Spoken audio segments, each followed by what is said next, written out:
La plus grosse news de l'année vient d'être faite avec l'arrivée des premiers rides d'un coaster à Ossoland. Youhou!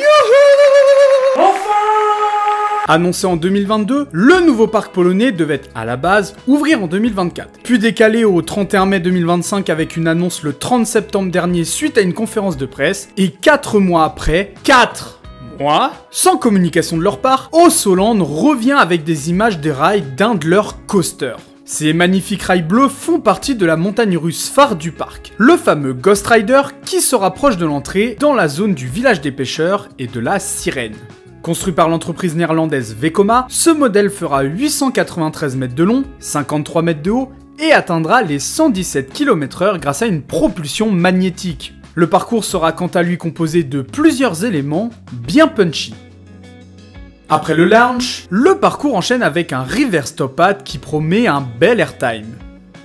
Le layout continue avec un double zero G-roll assez puissant qui semble s'inspirer du fameux rollover des SLC Vekoma. Normalement celui-ci devrait être beaucoup plus doux.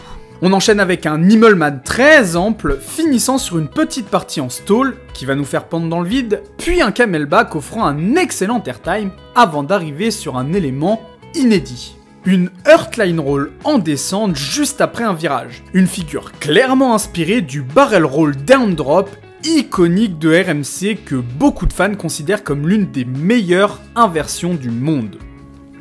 Le parcours finit tranquillement par un petit airtime avant les freins finaux. Ce Ghost Rider promet d'être très intéressant. Les nombreux éléments sont variés et proposent des sensations très différentes. La propulsion, bien que magnétique, ajoute un petit truc et le top hat assez haut permet une très bonne première drop. Une montagne russe qui sera la vitrine d'Ossoland et franchement c'est plus que correct. Il me tarde d'ailleurs de le voir s'élever dans le ciel polonais. D'ailleurs si ça vous intéresse aussi, n'hésitez pas à vous abonner à la chaîne pour suivre avec nous la suite des travaux.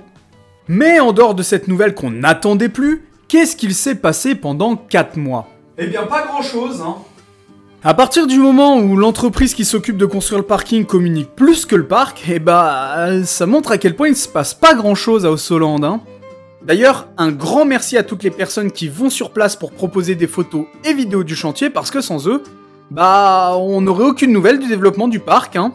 Lors de la conférence de presse de septembre 2024, certains journalistes ont pu visiter le chantier montrant de nombreux détails ajoutés au parc, à l'image de cette coque de bateau dans le village des pêcheurs et de la sirène, ou encore des statues très impressionnantes de la zone viking.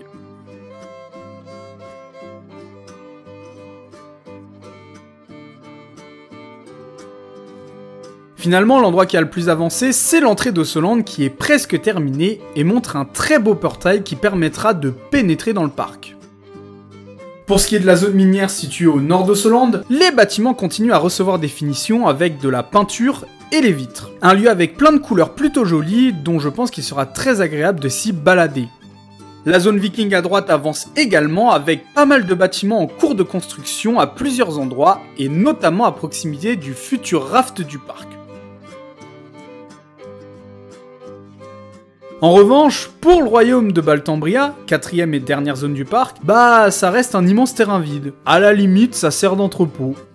Pas plus. Entre toutes ces zones, les nombreux chemins pavés commencent à voir le jour. Des routes permettant de mieux déterminer les espaces et apportant un peu de clarté et de propreté, parce que bah la terre c'est sympa, c'est naturel, mais c'est pas très propre par rapport à des pavés. Par contre, en dehors de ça et des rails, bah y a pas de grande nouveauté à déclarer à Ossoland. Mais j'espère qu'avec l'arrivée des premiers rails, le chantier va s'accélérer dans toutes les zones du parc parce qu'il faut pas oublier que les rails qui viennent d'arriver c'est pour une montagne russe, mais normalement le parc devra en contenir 3, minimum.